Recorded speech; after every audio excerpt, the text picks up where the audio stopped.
Hey everyone, welcome to the Novice Investor. I'm Lance, and today we're going to be talking about IRAs and Roth IRAs. So, what is an IRA? What is a Roth IRA? Well, it's really a glorified savings plan, again, for retirement. Now, there's some unique differences between the IRA and the Roth IRA, and they're somewhat different from the 401k, and so we'll unpack that in this video. So, the IRA stands for Individual Retirement Account. Again, it's written into the US tax code specifically as a retirement account that can be used by you to think about how you want a tax plan and ultimately to make sure you have money left over when you're ready to retire at 65 or 70 and you can live off of that money and stop working. Now, the IRA is a few different flavors. There's technically 4 different kinds of IRAs, but the 2 that we're going to focus on I've already mentioned, which is the Roth and the traditional. Now, the traditional is very similar to a 401k in the sense that it's tax advantaged, which means that if you invest in an IRA, then you're going to be paying less taxes. A great example that we use in the 401k video is if you're making $3,000 a year and you invest $500, in this case in an IRA, now you're only going to be paying taxes on $2,500 a year. And because tax is a simple percentage of your taxable income, less taxable income always means paying less taxes. Now, the Roth IRA is slightly different. The Roth IRA says pay taxes today and then invest that money in a similar savings account, but then don't pay taxes when you pull the money back out when you're ready to retire. Now, even though it hurts more now to pay taxes and then still invest that money and not see it, and it seems like it's accruing a bit slower because you're technically investing less money because you've already paid taxes on it, we have no idea what the tax rate will be when it's time for you to retire or for me to retire. Likely the tax rates will be higher. So because you've already paid the taxes now before investing, the great thing is you have peace of mind knowing you'll never have to pay tax on that money or the gains ever again.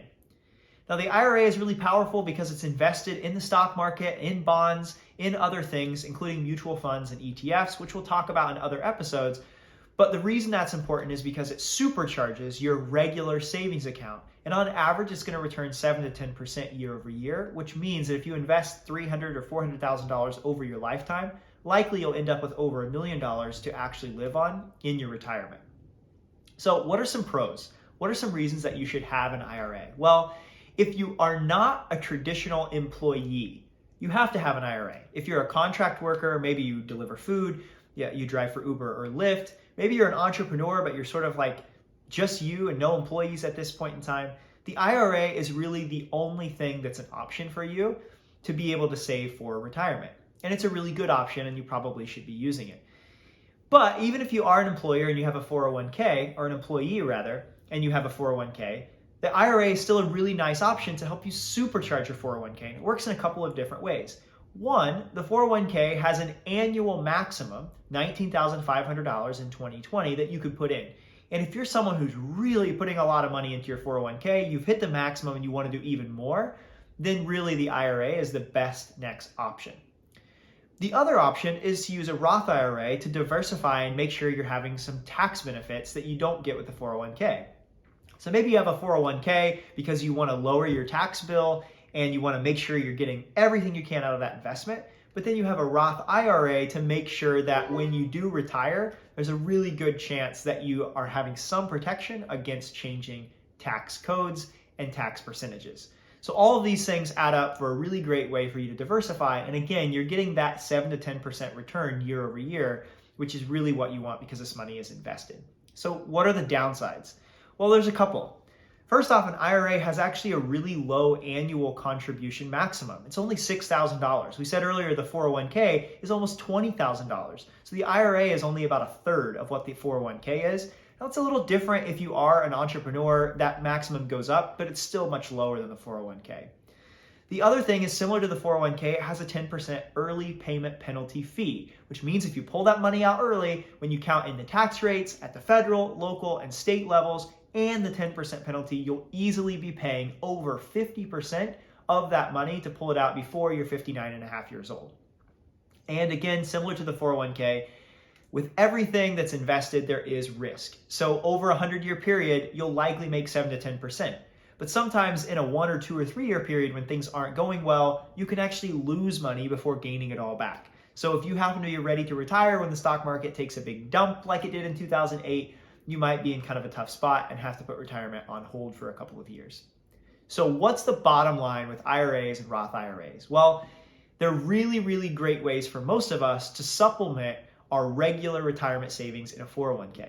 They can supplement it by just helping you save even more than the $20,000 or $19,500 that you can save right now.